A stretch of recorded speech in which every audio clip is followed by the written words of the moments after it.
Hello and welcome to Hybrid powered by chinkseyMEDIA. Back again for every word from Mikel Arteta's post-Southampton presser as we bowed out of the FA Cup following the 2-1 quarter-final defeat at Southampton St Mary's. And Mikel Arteta has addressed the media in his post-match press conference. Victor Gyökeres came off the bench to level the tie in the second half following Ross Stewart's opener before Shea Charles' late winner for the hosts. Here's everything he had to say. On his disappointment, yes, we're very disappointed in the manner that we lost the opportunity to get back to Wembley. I think we again had many periods of dominance from our side when we generated chances and situations we didn't capitalise on enough. And when you defend in and around the box directly in the manner that we did today, you're going to put yourself in a really difficult position. They did capitalise on that, and that's the reason why we're out. Well, first thing first, I want to say when I saw that starting lineup, I was like, oh, our place in the semi-final or in the competition itself is in jeopardy. And it's not because Southampton are a better side than us, but it's because Southampton are riding a crest of a wave. At the time, they were 14 games unbeaten, with 11 wins at that. Since the turn of the year, they really turned it around and look like they are going to either go up automatically or consolidate a playoff place. Obviously, they beat Fulham away. That was another warning. The fact that the side we put out against Mansfield barely scraped through as well in the previous round were all warning signs. I also said before the break that I wanted us to go strong against Southampton. Maybe make one or two changes, but go strong, considering that, you know, there was obviously the break. There was the Carabao Cup final, which we weren't successful in, so which meant there's greater onus and importance, more of a magnitude of importance in the FA Cup because it's one less trophy that we could win, considering we lost the final. In addition, we've lost to Southampton. I know it was a long time ago, but in the FA Cup, I believe probably about 7 years ago, we've actually lost at St Mary's. So all of those, Arteta should have known that there was warning signs. And well, it didn't pay off. He took a gamble, it didn't pay off. However, it is what it is. You can't win them all, as they say. On if he was frustrated with the work rate, no, not at all. Not with this team at all. I mean, what do you expect him to say? He has to look those players in the eye every day at training. He's not going to tell you, is he? You only see him once every couple of days. He sees these players almost every day. On if anything needs to change in the summer, I love my players. What they've done for 9 months, the way they're putting their bodies through everything. Some of them probably didn't even have to be here today. I'm going to defend them more than ever. If someone has to take responsibility, it's me. We have the most beautiful period of the season ahead of us, and now is the moment. In a season, you always have moments, normally 2 or 3. This is the first moment that we have with a certain level of difficulty.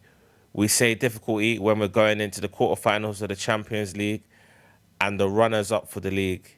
It's a difficult period. I believe that's it.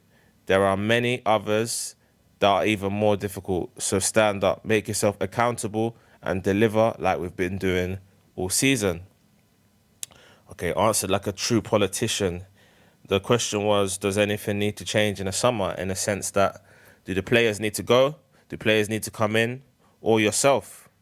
Well, all he said was he loves the players, and that goes back to me saying that he has to see these players every day. Obviously, the real truth, he's not going to tell you, but I'm sure the real truth is whether we win 1, 2, 3, or no trophies, radical changes definitely need to be made. There's at least 4 or 5 players that need to go, and definitely there are at least probably 3 players that need to come in. So change is definitely needed, and change is on the horizon, I'm sure, at the Emirates this summer. On what he puts the individual errors down to, they are part of football, and unfortunately, when you make them, you hope the opponent is not going to capitalize, and they have done. Yeah, as I said, the better team you put out, the less changes you make, the less that you're relying on fine margins, the more likely you are to win. Arteta decided to radically change the side, and we got punished for it. On Gabriel's coming off, I don't know. I think he felt something. I don't know exactly what it is. We're going to have to assess him. But obviously, when a player is asking to be substituted, it's never good news. Okay, that probably goes against what I said in terms of making the changes. But obviously, with Gabriel, usually comes Saliba. But then we had Hincapié. We've got Ben White. We've got Mosquera. So I'm sure if you made the right amount of changes, like I did say, I would have went probably 80% strong. But I don't think our issue was with the defence. I think it was more so in midfield and the attack. On what we can do to get back to winning ways. Giving the players clarity, even more conviction now, and trusting the players. Believing in what we're doing, continuing to do that with little tricks that every game demands. But especially maintaining the spirit, the attitude and the energy at the highest possible level, because that's critical to perform at the level that we need to win matches. Yeah, I mean, it doesn't help, though, the fact that, okay, you can lose the final, you can lose to Man City. Both happened on the same day. But that makes the Southampton game even more important. So it's almost like you've got to make sure you win. You've got to limit the opportunity that Southampton have of knocking us out, because then that makes it puts even more pressure on the other competitions, on the other matches. And don't forget, we've gone 22 years without a league title, so that's the only one we've got left to win. And obviously, the Champions League, something we've never won. So you've put all your eggs in two baskets, but they happen to be the biggest baskets. You know, two trophies that we either haven't won or haven't won many of in recent times. Well, good luck.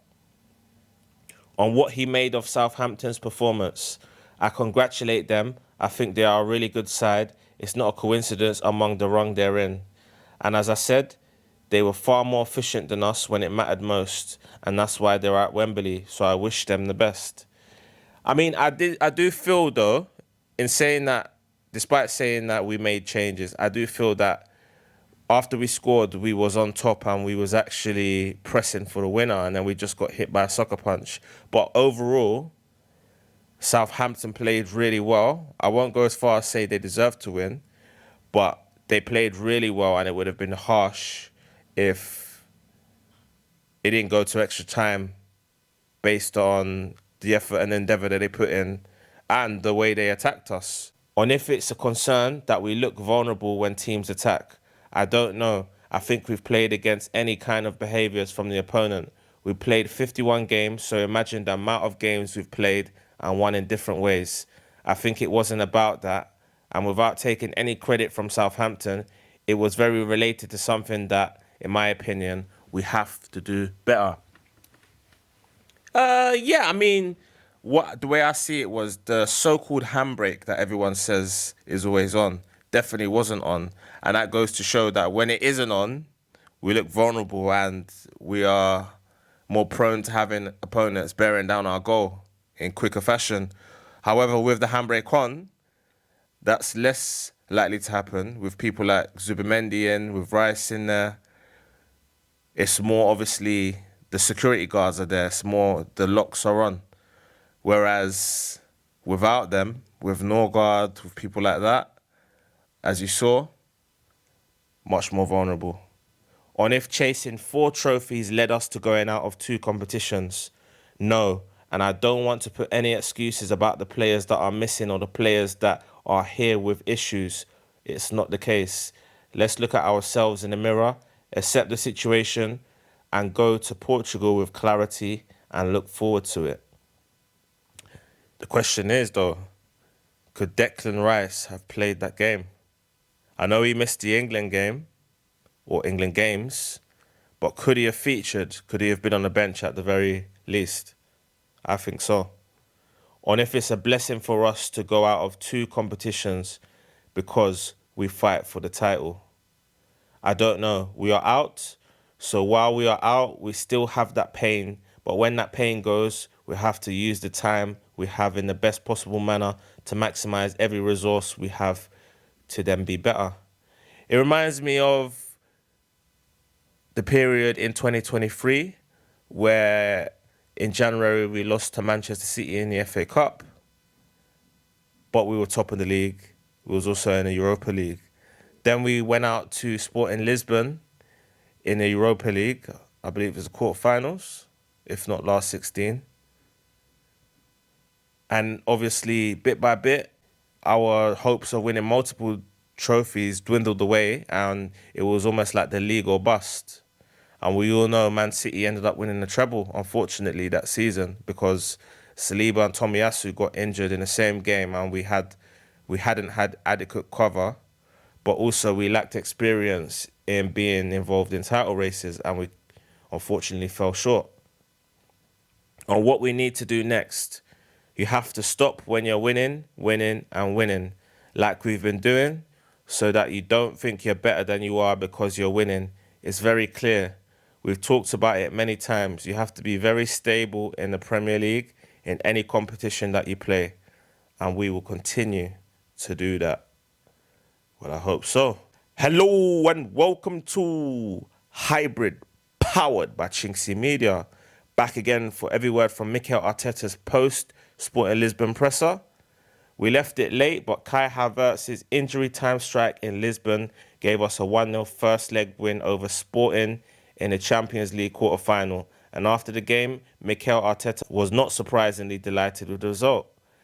The manager met the media after the game and was asked about the performance, the importance of the result, the impact of his subs, David Raya's contribution, and much more.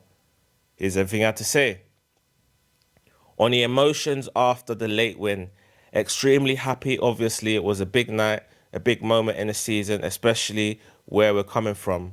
I think we had a point to prove. And yesterday I talked about identity and the things that I wanted to see on the pitch. It certainly happened. Certainly there was a shift there. And then we played our opponent. It's very tricky, very difficult to play. That's the reason they won 17 games in a row here. They haven't lost for a long, long time and really had to earn it. We had moments of real dominance with a lot of situations in and around the box without creating enough threat sometimes. Lacking to be a bit crispier, the movement a bit sharper, the final ball, but we took the game where we wanted. And after saying that, we knew as well that it's a team extremely dangerous when they have space to run. And they have 2 situations where David had to intervene in a brilliant way. And then again, the story of the season, the finish is coming when the most important part of the game is about to happen, and then make the difference for us to go and win it. Some people may say that Sporting Lisbon should have won because they had more chances or the more clear-cut chances. But some people will say that we had more of the ball and probably deserved the draw. I don't think Sporting deserved to win, and I do think that our style of play in that particular game was to kind of take the sting out of the game, hold on to the ball, play it round, make Sporting run after us, tire them out, and then win it late. And that's what we kind of did. Obviously, Sporting Lisbon being on such a fantastic run, similar to when we played them last season, but we won 5-1. Obviously, they've improved since then. They've beaten the likes of PSG and obviously Bodo Glimt 5-0 after being 3-0 down first leg. So it's never going to be an easy tie. Tricky tie, I'd say. But the most important thing is we got a clean sheet, we got the winner, and we go on to the next leg. On the impact of our players coming off the bench, I think that's a reflection of the chemistry that there is in a team and respecting your role within the day. And my decision that it's not easy a lot of times to leave certain players on the bench to start with. But that is unnatural. They love each other so much that they do it for the team. And when you play with the attitude and that desire, these things can happen. And it's been, again, a pivotal thing to raise the position that we are in. And we talk about identity. That was one of the main things that I discussed as well, because we're going to need them in the crucial moments to win it for us. Yeah, as obviously Arteta loves to say, finishers. The poster boy for finishers is Gabriel Martinelli. Obviously, Kai Havertz has been in and out of the team, whether it be through injuries, loss of form, or match fitness. But it was good that both of them combined to get the winner. And Martinelli looked sharp when he came off. Obviously, aside from the assist, he had one or two situations prior to that where he did all right. You know, was looking threatening, looking menacing. But Havertz's finish was a good finish, and it meant that we won the game. On David's impressive display, he's extraordinary, magnificent, incredible. I don't know the adjective, the right one, and with that, it's enough. So we are happy to have him. Oh, I'm sure he'll love all those adjectives you use on him. I certainly would. On what the result and performance shows about the team, that's when you have a difficult period. I think the best thing that you can do instead of talk a lot is observe. Look around you and see how people react. How they talk, how they look at you, how they judge you, what they do. Do they look at themselves? Do they start to criticize other people? Look around and you're going to learn the environment and the people that you have around you. And I cannot be prouder to work in a club with people that the only thing that they could do is ask, what else can I do to help? And when you have people like this, I don't know if it's going to take another week or two, but something good will happen at the end because we deserve it. Interesting. Well, I think that's all well and good, but sometimes I think you need people that are just gonna rattle some cages and kind of shake things up and say some home truths. I think we had that in a Wolves game, probably Declan Rice, Gabriel, people like that. We probably needed one after the Southampton game as well. But having everything nicey and no kind of harsh talks, you know, honesty, honest conversations behind closed doors, things being smashed sometimes, I think is unhealthy and it won't benefit the team. I think sometimes you do need it every now and again at the right moments. On David's focus, that's the evolution of the game, I think, in every role. The keeper, obviously, in the last few years has changed and evolved rapidly, and the amount of things that we ask him to do, it's a lot. But many positions have very similar situations and demands right now, and the players have to adapt to that. When you have, apart from the qualities of David, the courage, the will to do certain things, that's when you can reach another level. So he's obviously talking about the playing out from the back, which I'm sure Pep Guardiola started. But I think, yeah, with David, he's probably been our best keeper of the Emirates era. Well, certainly. And it's not just the saves he makes, it's the kind of being good on the ball, cleaning up situations, being a sweeper keeper, his ability to pick out his centre forward from his own box. Things like that. So many reasons why he's among the top 10 goalkeepers in the world. On Kai's impressive record in big matches, a lot because he's done it, as you said, he's lived it, he's been part of something, and that's a really important thing to have in and around the team. And today he was ready.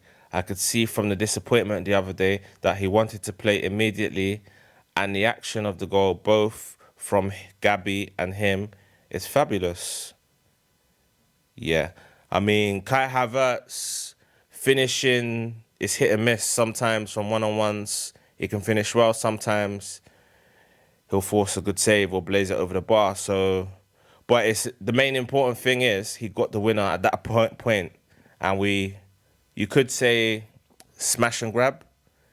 Maybe a draw was a fair result, but who cares? On our approach in the game, we know especially how they start the first half here. The atmosphere that they create as a team, especially when they go ahead, extremely dangerous because they are so good in transition.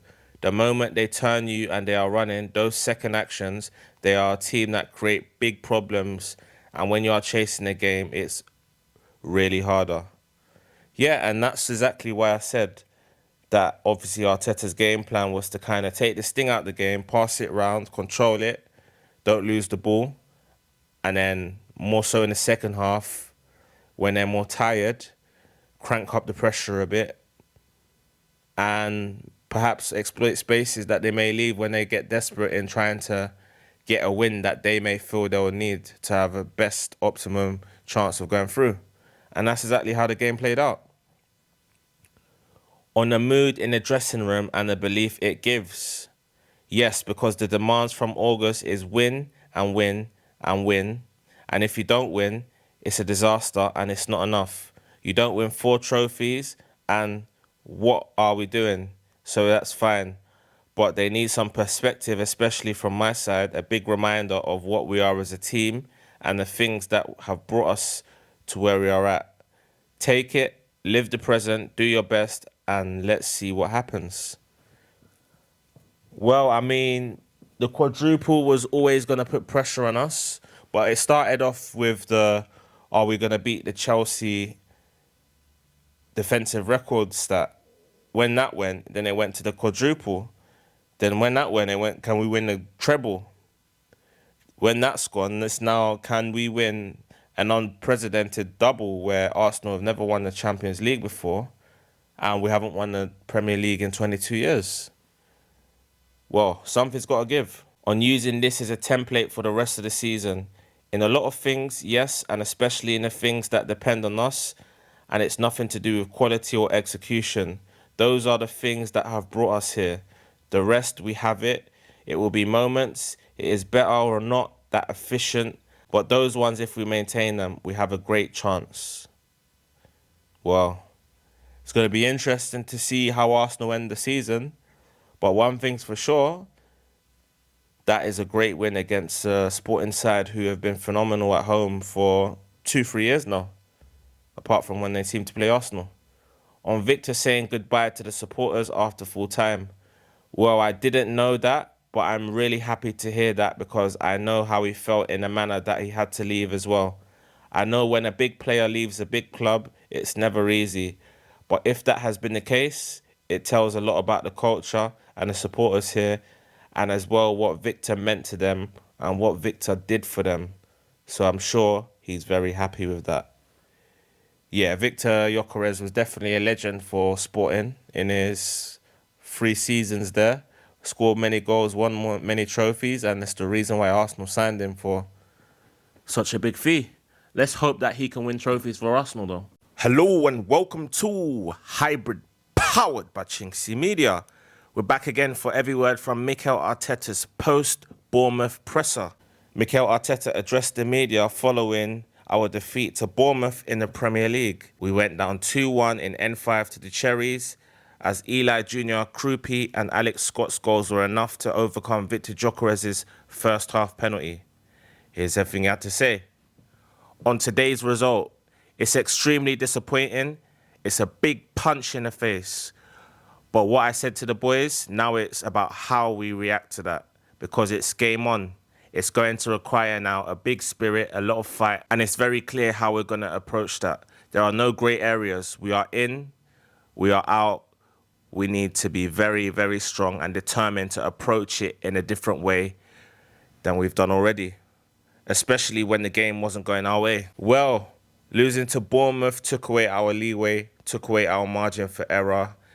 It's opened the door for Man City to potentially now win all their games and oust us towards the title. Although, in saying that, as things stand, if both teams win all their games, and obviously Arsenal lose to Man City, then they'll be neck and neck and it will go down to goal difference and potentially head-to-head, which is a situation I don't think any Arsenal fan would want to be in. On worries about not reacting, no, because I've seen them before in many scenarios and I've seen them for 9 months. But today, there were some very basic things that we did extremely badly against a team that when you do that, they're going to capitalise, stretch the pitch, and the game becomes very chaotic and very difficult to control. So it's a lot of good things that they've done, obviously, and credit to them. But I think there's a lot on our plate to look at ourselves. Well, Bournemouth are a side with a lot of energy, a lot of pace. Antoine Semenyo's recently did an interview saying that Andoni Iraola actually makes them run a lot in training, but it's obviously shown and paid off and paid dividends for how they're doing this season and the wins they're getting, the giant killings they seem to be getting on a regular basis. But we've been here before with Bournemouth. We lost twice to them last season. We obviously beat them away from home this season. So you was thinking, okay, they're not so much our bogey side anymore. Well, they've now won 3 in 4 against us, so there's something in that. On his message to our supporters, apologies, take it on the chin and that's it. What I'm trying to do is give our best to the club, give the best possibility to our players, and I know if the atmosphere, the fans, the support, the energy in a stadium is the best in the world, we have a much better chance. I don't think that there's any other possibility to perform better than when you have that kind of support. But then you have to respond. And we had moments in the first half where we did it, and there were other moments that we weren't at our level. So then we have to apologize to them and improve, for sure. We definitely have to improve. If not, then we will definitely not win the league. I mean, obviously, we've come off a grueling Champions League game against Sporting where we got a remarkable last gasp winner. But that's now our 4th defeat. That's now our 3rd defeat in 4 games, which is a worry. On whether he was surprised about the performance, we were very far from the level that we were shown. That's for certain, especially in certain areas that are critical when you play against a team like Bournemouth. They were very clear. But again, I don't want to criticize any player, especially here publicly. Well, for him to say that must mean he has an idea of who he wants to criticize. Ben White? Well, on if the momentum is shifting, we cannot control that. I think what we can control is our performances, like we've done over the last 9 months, and that's the only thing. So anything that is said when you have a defeat at home, you have to accept it. That's it. There are no excuses. There is no this or that. All the things that I hear are about how we're going to stand up. First of all, individually, and then as a team, to change that immediately on Wednesday. Yeah, I mean, it's a shame, though, because we've done so well up until this point. Our home form has been relatively good. As I said earlier in earlier podcasts, I don't think it's viable to think you're going to go the whole season at home without losing. You'll probably lose once or twice, maybe 3 times across all competitions, considering the caliber of opponent that we're coming up against in various competitions. We've now lost 2 games at home all season. This is probably the most disappointing defeat of all. It's a shame, but obviously we're going to have to dust ourselves down and go again if we want to salvage something from the season, which promised so much.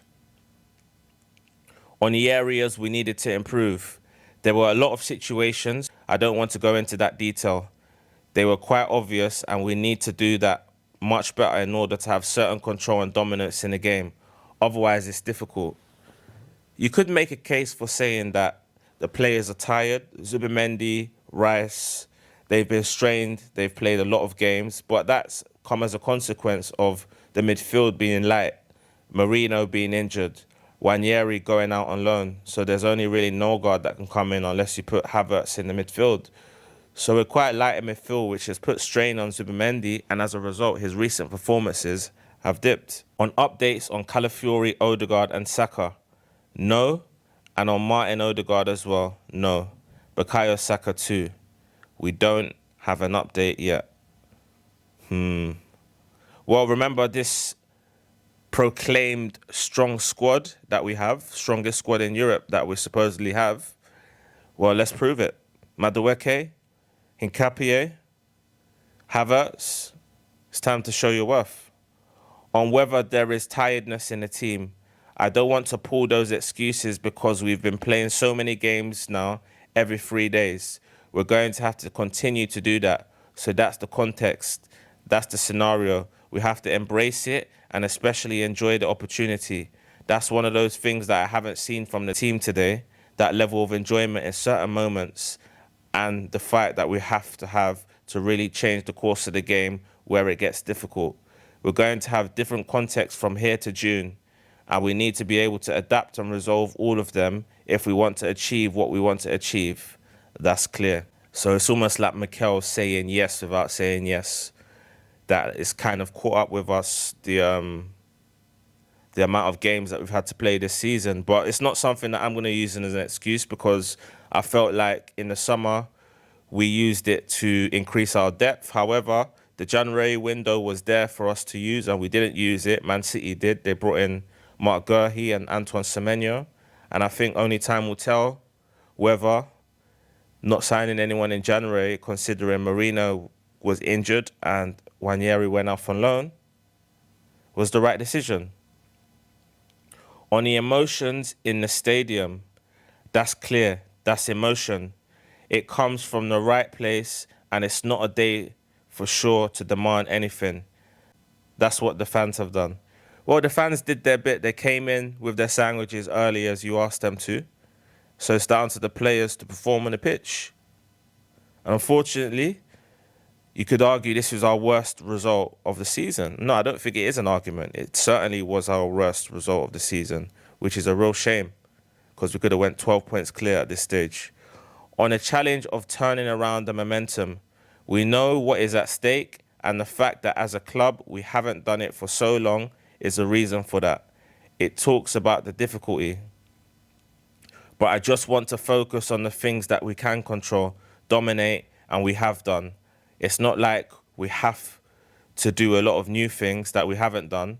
No, let's keep doing a lot of it, or almost all the things that we've done for 9 months, because that's what has taken us all the way there. And on Wednesday, I saw a lot of them. And today, we've gone back. So we need to learn. We need to be very critical to ourselves and then pick ourselves up, because on Wednesday, we have a big one coming up. Well, I think over the course of the season, you're going to get setbacks. As I said already, you're not going to go the whole season unbeaten at home.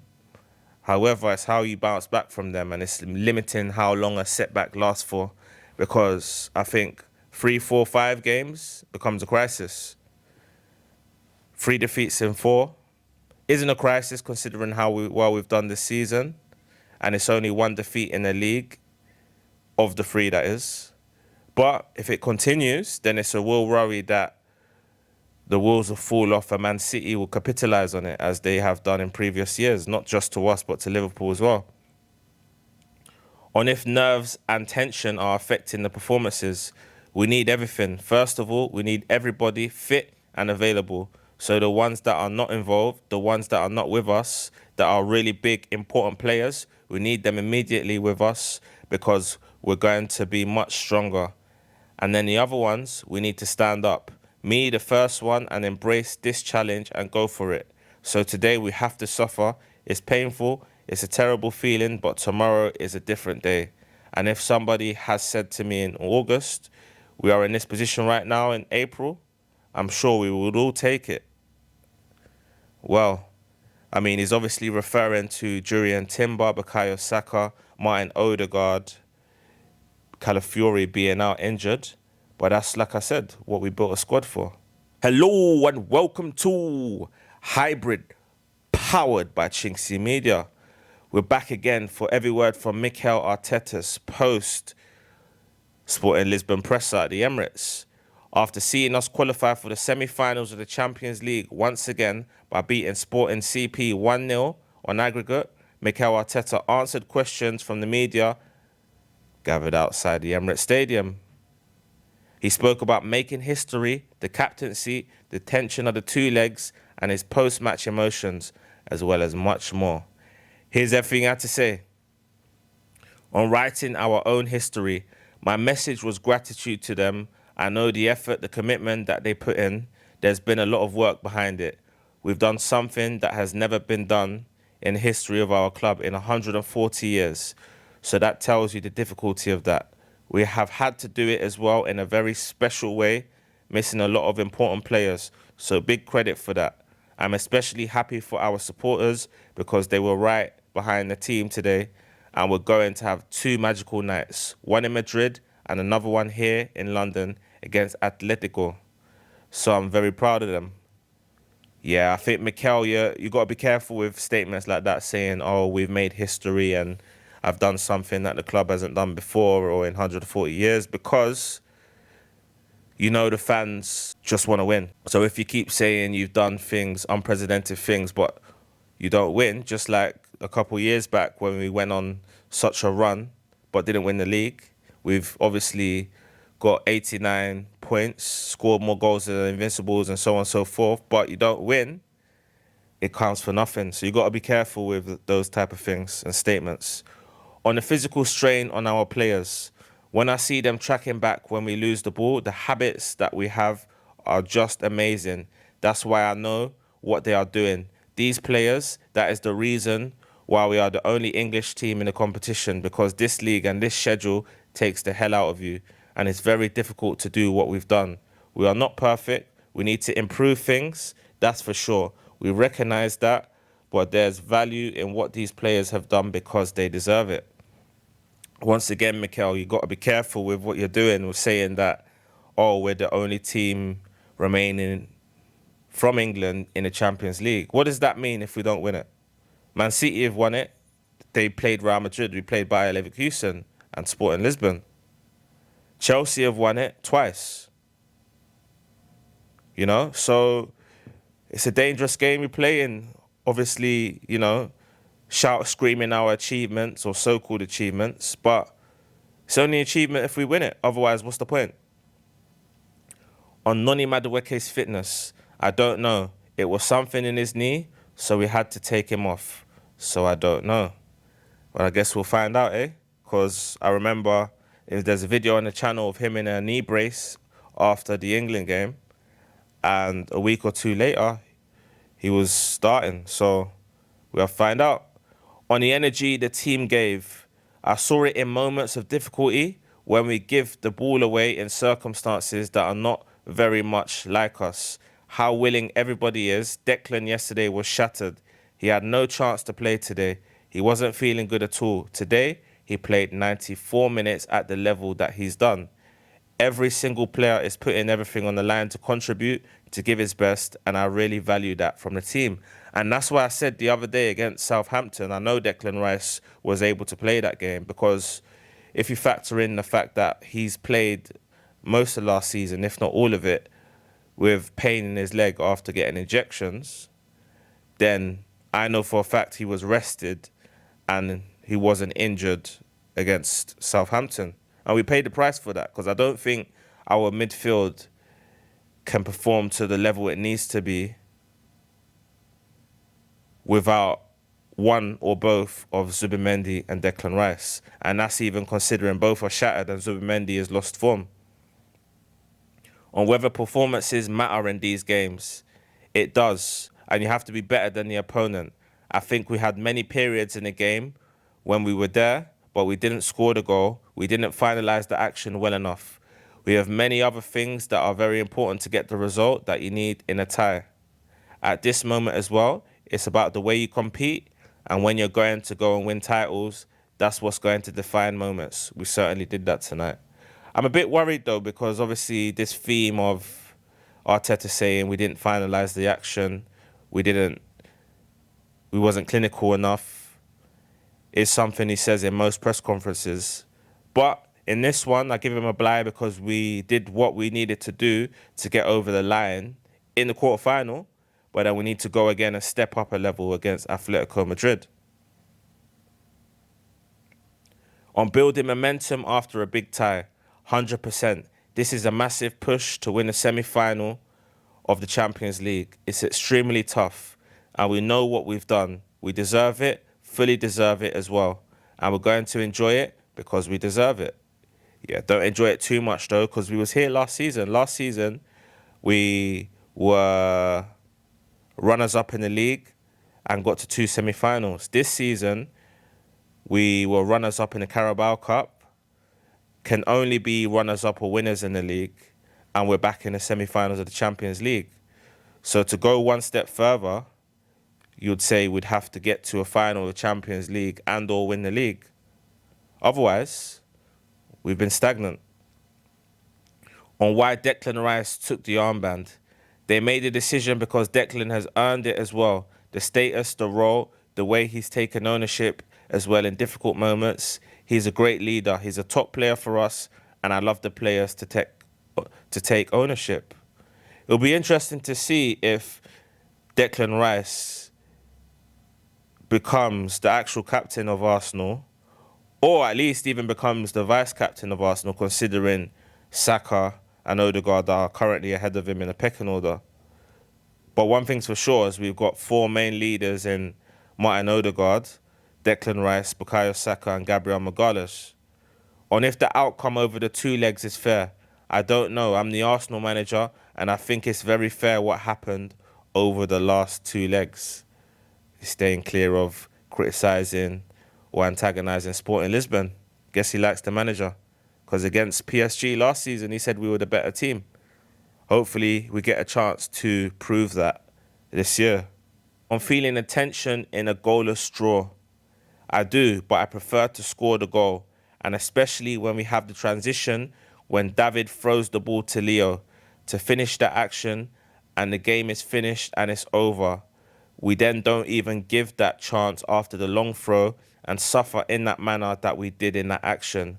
But that's something to learn and improve as well. Yeah, it's good. I mean, I feel more confident against anyone if we had a team consisting of David Raya, who for me is a world-class goalkeeper.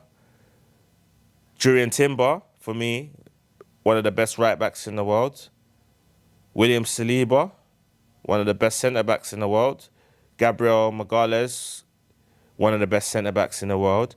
And Ricardo Calafiori, a top left-back, good on 1v1 situations and fantastic going forward. So, having had two of those players injured, both fullbacks, has obviously shaken things up in recent weeks and we look slightly more vulnerable.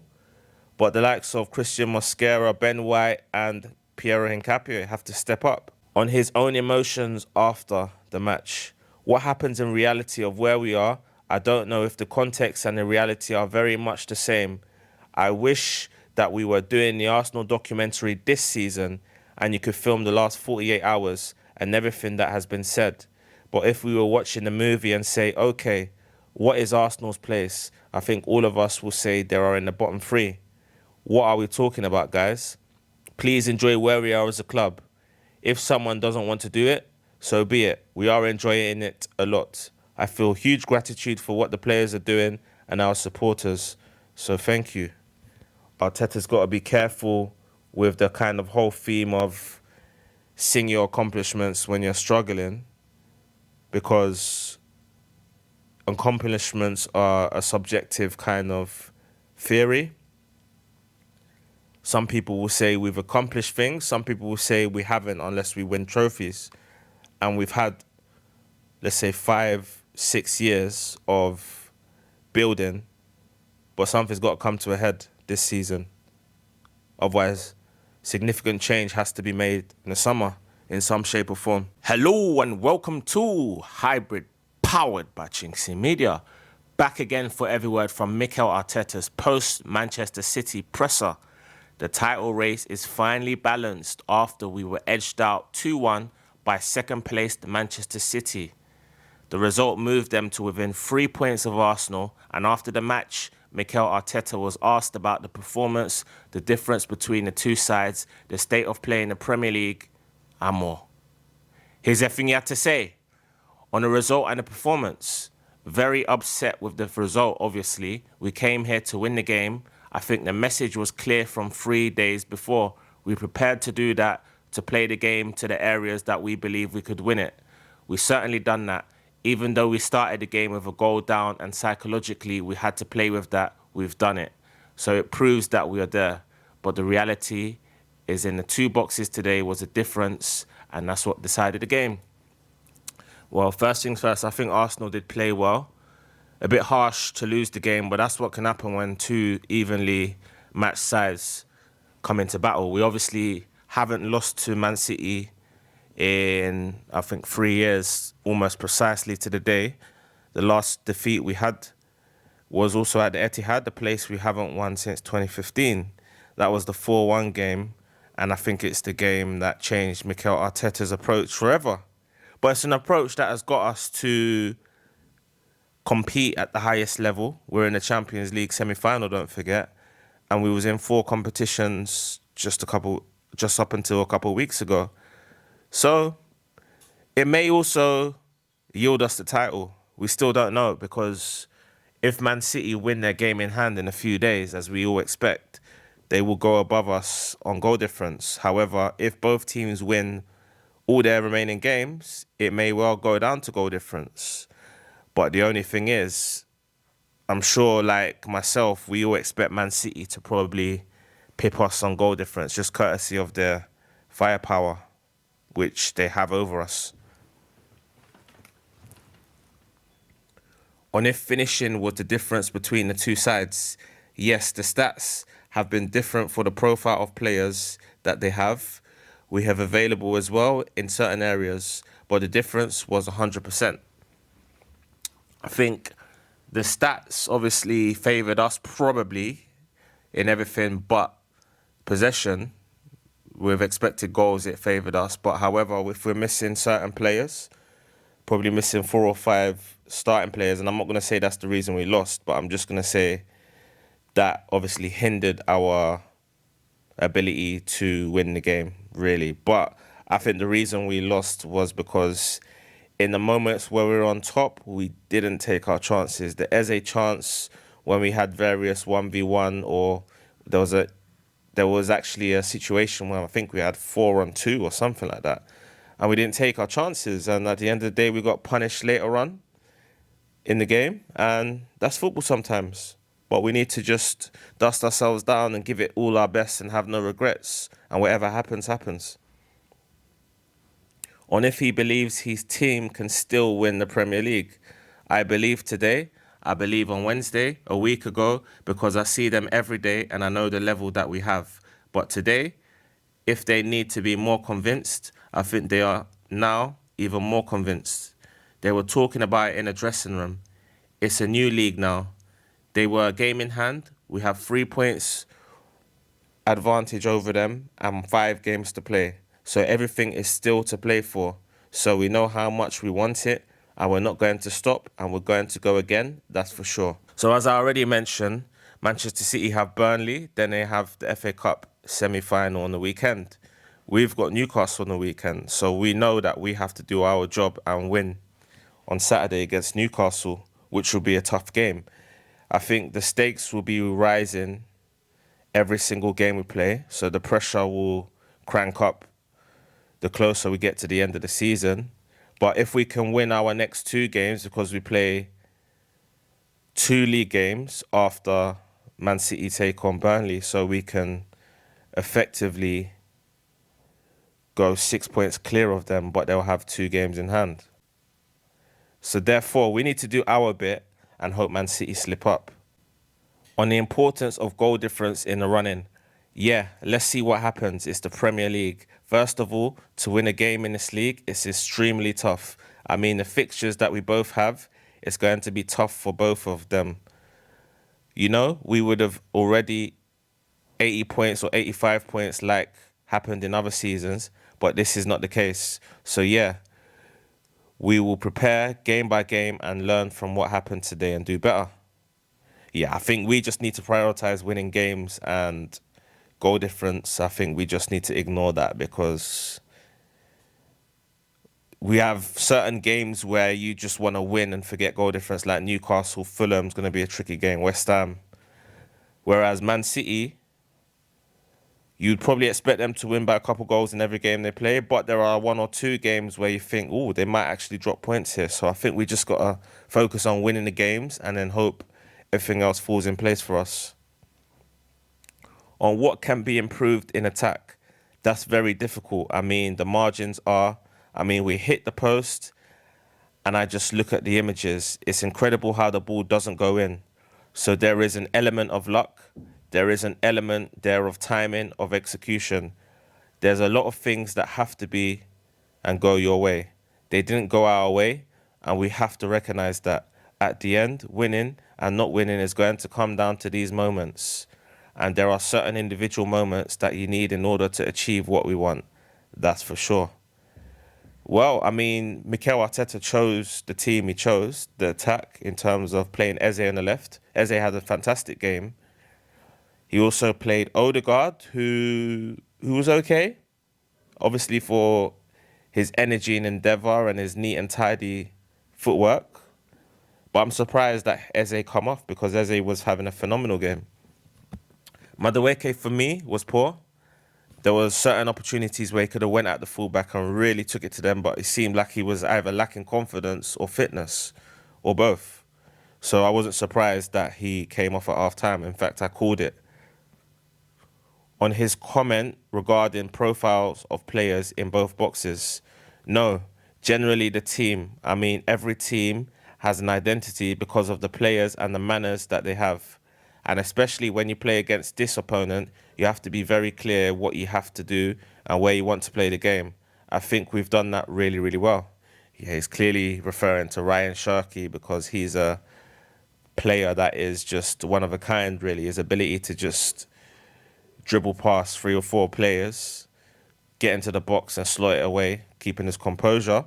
He showed it yesterday. So it's really important that we just win football matches, and I think focusing on goal difference isn't going to do us any favours, especially with the form that we're in. On the mood in the dressing room post-match, obviously we were very disappointed not to get a result from the game in the manner that it happened. That's the feeling immediately you could say that they were talking about, and they said, okay, we lost an opportunity today, but we have the biggest one now in the next 5 games, so let's do it. Yeah, just as I said, we need to focus on winning football matches and hope that Man City drop points in certain games. They have to go to Goodison Park. They have to play Brentford, Bournemouth, Aston Villa, Burnley, Crystal Palace. I mean, you probably expect them to win all the games, but if we win all our games, then it comes down to goal difference, and I don't think that's something that's going to favour us. But I think if we focus on winning our games, then there's no more we can do, really. On the challenge of picking players up, no, I mean, if I have to pick the players to win the Premier League with 5 games to go in our hands and be in a semi-final of the Champions League, I think I should be at home. So, it's not the case. It's not needed. It's never been needed, even in difficult moments. So we go again, that's for sure. But I want to end the podcast in saying I do think that these 7/8 games will define Mikel Arteta's tenure as an Arsenal coach. It's crazy to say, but if he wins all 8 games, it could be the difference between he goes down as one of our greatest ever managers or